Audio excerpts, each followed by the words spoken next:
Hello students, CS professional के वो students जिनने आज अपना इलेक्टिव ओपन बुक पेपर दिया है, आज हम एक एक करके एक एक पेपर उठाएंगे और उसका एनालिसिस करेंगे। ठीक है, आज का जो हमारा पेपर हम पिक करने वाले हैं वो है लेबर लॉ। सबसे पहले मेरे पास लेबर लॉ का ही पेपर आया क्योंकि मेरी एक स्टूडेंट है तो वो सीधे मेरे पास पेपर लेके आ गई कि मैम क्वेश्चन मुझे मिल गए। क्या इजीली नेविगेट हुआ, कहाँ पे थोड़ा सा मन से लिखने वाला क्वेश्चन था, हमने सब डिस्कस किया।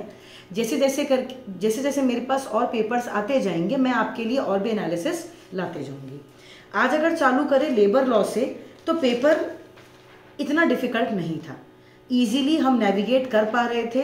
रेफरेंस गाइड की मदद से भी कुछ आंसर्स तो डायरेक्टली मिले हैं और पेपर मेजरली स्टडी मैट के अंदर से ही था। सबसे पहला क्वेश्चन अगर हम देखें, क्वेश्चन नंबर 6 जो कि 12 मार्क का कंपलसरी क्वेश्चन था।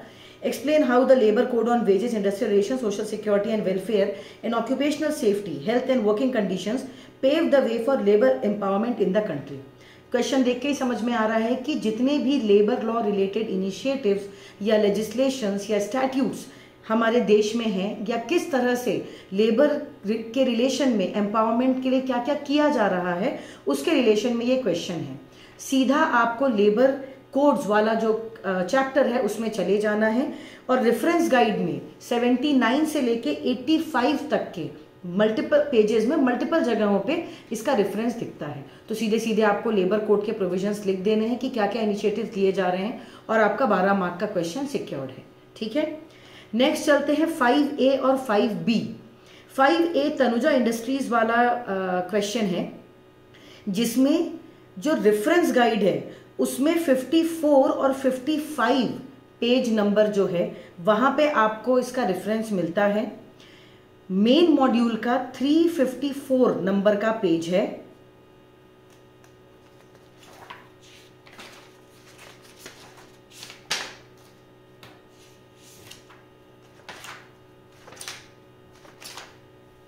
अगर आप देखें सेक्शन 12 के रिलेशन में 354 पेज नंबर पे मेन मॉड्यूल के मेन स्टडी मैट के पेज नंबर 354 पे आपको सेक्शन 12 का रेफरेंस मिलता है और एक केस स्टडी भी है इसके रिलेशन में क्योंकि आपको देखो क्वेश्चन कैसा पूछा गया है, whether the establishment is justified in its act discuss referring to decided case law if any. तो वहां पे जब हम बात करते हैं तो एक fixation of minimum rates of wages, ये 352 पेज नंबर पे आपको एक सेक्शन 3 का रेफरेंस है। एक बिजॉय कॉटन मिल्स का एक केस लॉ भी है। तो ऐसे कुछ रेफरेंसेस आपको मिल जाते हैं। 5B की अगर बात करें जहां पे Ramesh an employee with more than 1 year of continuous service is in an establishment was terminated from the job owing to his insubordination and all, ऐसा सब दिया हुआ है। तो अगर आप पेज नंबर 366 देखें मेन स्टडी मैट का, वहां पे आपको इस क्वेश्चन का आंसर मिलता है। रेफरेंस गाइड में, मेरी रेफरेंस गाइड में पेज नंबर 56 और 57 में आपको इसका आंसर मिलता है। ठीक है, डायरेक्ट क्वेश्चन है, डायरेक्टली आपको इसका आंसर मिल जाएगा। अगर आपको आंसर नहीं मिलता है तो आप मुझसे कमेंट सेक्शन में डायरेक्ट रेफरेंस भी पूछ सकते हैं, I will give you that. 4A की अगर बात करें जहां पे article 23 and 24 of the constitution of India के रिलेशन में क्वेश्चन पूछा गया है कि किस तरह से लेबर लॉज के रिलेशन में या राइट्स ऑफ लेबरर्स के रिलेशन में क्या आर्टिकल 23 या 24 कहता है। तो मेन जो स्टडी मैट है उसके पेज नंबर 14 में और मेरी रेफरेंस गाइड के पेज नंबर 2 में अगर आप जो मेन जो मैं टॉपिक और हेडिंग डालती हूँ अगर आप उसमें देखें तो सेकेंड पेज के ही लास्ट जो हेडिंग है वो आपको दिख जाएगी आर्टिकल 23 एंड 24 के रिलेशन में, जो कि डायरेक्टली एक आपको आंसर मिल जाएगा। 4B का जो एक क्वेश्चन है, discipline far from being enforced by the management must be voluntarily observed by the employees elaborate. ये क्वेश्चन देख के समझ में आ रहा है कि आपको इसमें काफी कुछ अपने मन से लिखना है, एज इन कि रेफरेंसेस तो पूरी स्टडी मैट में से बहुत जगह से उठ के आ सकते हैं। ये इस पर्टिकुलर क्वेश्चन में एज अ कंपनी सेक्रेटरी आपको इलैबोरेट करने के लिए कहा गया है कि what do you think as a company secretary इस सिनेरियो में क्या होना चाहिए। ठीक है, क्वेश्चन नंबर 3A में आ जाते हैं।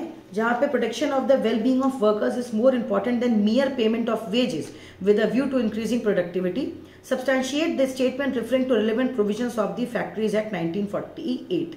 अब इसमें देखो ये भी एक डायरेक्ट क्वेश्चन है जो आपको पेज नंबर 11 और 12 में, मेरी रेफरेंस गाइड के पेज नंबर 11-12 में आपको सीधा रेफरेंस इसके लिए मिल जाता है। वो क्या कहना चाह रहा है कि सिर्फ पेमेंट ऑफ वेजेस, मतलब वेजेस दे देने से ही कुछ नहीं होता है। Protection of well being of workers, आप क्या क्या करते हैं अपने वर्कर्स के लिए, आप किस तरह से उन्हें प्रोटेक्ट करते हैं, क्या health and safety related provisions आप बनाते हैं, ये सारी चीज़ें आपसे पूछी गई हैं। और अगर आप एक बात नोटिस करें, स्टडी मटेरियल से अगर आप इस आंसर को कॉपी करने जाएंगे तो 6 मार्क्स के लिए बहुत बड़ा आंसर बन जाएगा।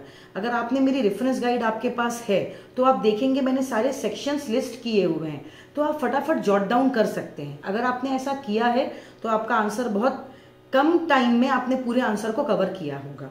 ठीक है, मनोज एंड कंपनी, अगला क्वेश्चन पे आते हैं 3B में। Manoj and company limited desire to start an aluminium electrical fittings and pipes factory, ऐसा ऐसा, will the action of the company be tenable और डिजायरेबल।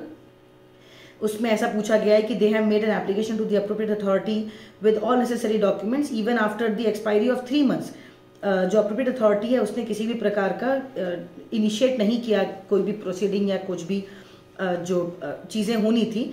तो Manoj and company intend to pursue legal remedies, will the action of the company be tenable. अगर आप सीधे जाएं तो आपको ये पर्टिकुलर प्रोविजन आपको पेज नंबर 63 में मेन स्टडी मटेरियल के मिल जाएंगे। रेफरेंस गाइड में आपको ये पेज नंबर 10 पे मिलेगा। तो आप मैप करेंगे रेफरेंस गाइड में पेज नंबर 10 पे जाएं और पेज नंबर 63 का जो रेफरेंस दिया हुआ है मेन स्टडी मटेरियल का, वहाँ से आपको ये मिल जाता है। ठीक है, फिर आ जाते हैं हम Hari and Vishnu employees in Kashinath stone crushing factory were engaged in lodging a consignment to a truck. अच्छा, इस एक पर्टिकुलर क्वेश्चन में 2 बातें हैं। While doing the work Vishnu sustained injuries due to the negligence of Hari. अब है क्या कि जब ये मैनेजमेंट का जो स्टैंड है, जो मैनेजमेंट का जो स्टैंड यहाँ पे है, क्या वो सही है कि नहीं, इस पे ये क्वेश्चन पर्टिकुलरली बेस्ड है। तो अब हो क्या रहा है, जब हम मेन प्रोविजंस देखते हैं वहां पे आपको ये पता चलेगा कि ऑफेंस ये वर्ड यूज किया गया है, यहाँ पे नेग्लिजेंस डाला गया है। तो क्या किसी दूसरे व्यक्ति के नेग्लिजेंस के लिए मैनेजमेंट रिस्पॉन्सिबल है कि नहीं है, इसके रिलेशन में रिलीफ ग्रांट करने का ये पर्टिकुलर क्वेश्चन है। ठीक है, तो ये हो गया। अब आ जाते हैं Bhuvesh working as supervisor in Shantala silk applied for leave for 8 days। अब यहाँ पे भी यही ऐसा ही एक क्वेश्चन पूछा गया है जहाँ पे मैनेजमेंट के स्टैंड पॉइंट को वैलिड ठहराया जाएगा कि नहीं जाएगा, इस पे क्वेश्चन आपसे पूछा गया है। ईएसआई कॉरपोरेशन की कुछ ड्यूटीज होती हैं और कुछ रिस्पॉन्सिबिलिटीज होती हैं जो रेफरेंस गाइड में अलग से एक चैप्टर ही है। आपको ईएसआई कॉरपोरेशन वाला चैप्टर आपको मिलता है सेक्शन 2 सोशल सिक्योरिटी लेजिस्लेशन के सेक्शन 2 में। अगर आप जाएं पेज नंबर 66 में आपको इसका रेफरेंस मिलता है। वहाँ पे कुछ पावर्स एंड ड्यूटीज़ का डिस्कशन है। ये मेरी रेफरेंस गाइड का पेज नंबर 66 है। आपके जो भी मेन स्टडी मटेरियल है उसका ऑब्वियसली पेज दूसरा रहेगा। एक बार चल के देख ही लेते हैं।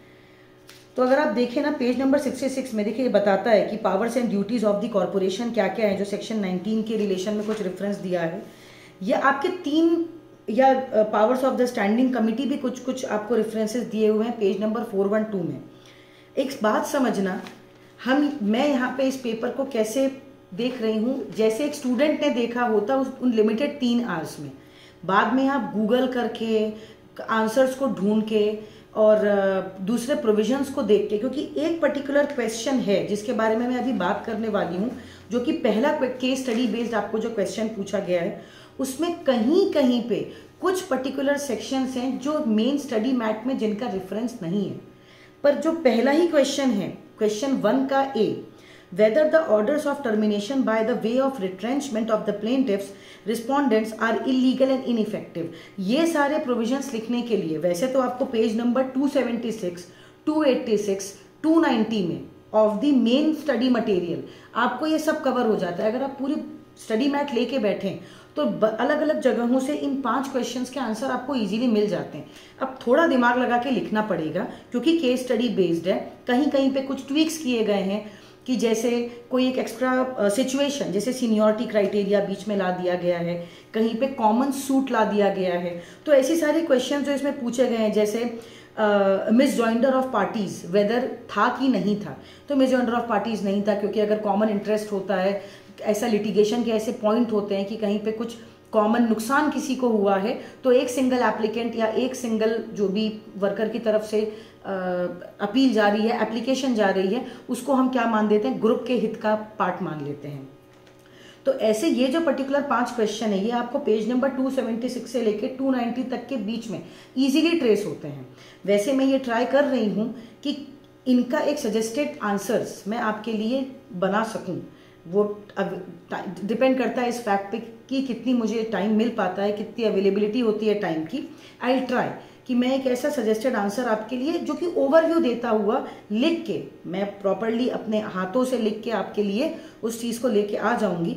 But as far as today's paper is concern, questions traceable थे। कुछ क्वेश्चंस ऐसे थे जिनमें कहीं कहीं पे ऐसा लगा कि स्पेसिफिक और डायरेक्ट रेफरेंस नहीं मिला, पर कोई बात नहीं। 6-10 मार्क का के क्वेश्चंस हम एक्सपेक्ट हमेशा ही करते हैं कि वो सिलेबस से बाहर नहीं आएंगे, पर जहाँ पे हमें अपने ब्रेन्स थोड़े से अप्लाई करने हैं या जो भी हमारी बेस नॉलेज है उससे पूछा जा रहा है। तो उसके अलावा paper was manageable, paper manageable था। कुछ क्वेश्चंस तो इतने डायरेक्ट थे कि रेफरेंस गाइड में आपने आंसर देखा या आपने ट्रेस किया। मैं हमेशा कहती हूँ, चाहे मेरी रेफरेंस गाइड या किसी और की रेफरेंस गाइड, या अगर आपने खुद से भी बना ली है, आपने खुद से भी अगर मैपिंग कर ली है, अगर प्रॉपर मैपिंग है, तो आपको आंसर्स डायरेक्टली मिल जाएंगे। 6 मार्क का एक क्वेश्चन जो डिसिप्लिन के ऊपर है, एक 6 मार्क का और क्वेश्चन जो कि act of the management ESI corporation वाला है, वो 2 जगह से मैप होके निकलता है। उसके अलावा पेज क्वेश्चन नंबर 1A और D में कहीं कहीं पे कुछ ऐसे प्रोविजंस है जिनको थोड़ा सा आपको प्रॉपर रिसर्च करके लिमिटेड टाइम में वहाँ पे करना था। मैम टाइम कम पड़ा, टाइम कम आइडियली नहीं पढ़ना चाहिए था थोड़ा सा, क्योंकि हमें अपने पेपर को मैनेज करके चलना पड़ता है। अगर आप एक चीज़ देखें, जो क्वेश्चन नंबर 1 है, अगर आप उसको 40 मार्क का उस पर वेटेज है, अगर आप इसमें 1 घंटा भी लगाते हैं तो 1 घंटा is more than enough, 1 our is more than enough कि आप इस क्वेश्चन को इजीली मैनेज कर सकते हैं। आप लिख भी सकते हैं, खोज भी सकते हैं आंसर। 2, 3, 4, 5, 6 बचे 2 घंटे में लिख लेना हो सकता है, पॉसिबल है। हाँ, कहीं कहीं पे जहाँ पे मन से आपसे कुछ लिखने को बोला गया है, उन क्वेश्चंस में थोड़ा सा आपको टाइम लगेगा 10 मिनट का, क्योंकि आपको फ्रेम करना है आंसर। ओपन बुक पेपर है कुछ, अब ये ओपन बुक पेपर है पर वहाँ पे आपको कुछ कॉपी पेस्ट नहीं करना है ना। तो वहाँ पे एक दो ऐसे क्वेश्चंस मुझे लगे जो आपका 10 से 15 मिनट का टाइम ले सकते हैं। उसके अलावा लेबर लॉ का आज का paper was manageable, expect good marks. अगर आपने पूरा पेपर अटेम्प्ट किया है तो मिठाई जल्दी खाने का समय आ गया है, क्योंकि ये पेपर में आपके बहुत अच्छे मार्क्स आने वाले हैं। ठीक है, अगर आपने 100 मार्क्स का पेपर अटेम्प्ट किया है, मोर ओवर आपने सही तरीके से नेविगेट किया है। ठीक है, तो देखते हैं कि आप मुझे कमेंट सेक्शन में बताइएगा कि अगर आपके कुछ फाइंडिंग्स रहे, क्योंकि मेरे पास जब तक पेपर आया लिमिटेड टाइम में, आधे घंटे में जो फटाफट जो मैं मैप कर पाई और ये वीडियो आपके लिए बना के पब्लिश कर पाई, मुझसे इतनी देर में इतना पेपर मैनेज हुआ। आप मुझे ज़रूर बताइएगा अगर कहीं पे आपके कुछ एक्स्ट्रा सजेशंस या कमेंट होंगे तो। ठीक है, बहुत जल्दी ही मैं बाकी पेपर्स के भी मैपिंग के साथ वीडियो लेके आऊँगी। Stay tuned for more. Thank you.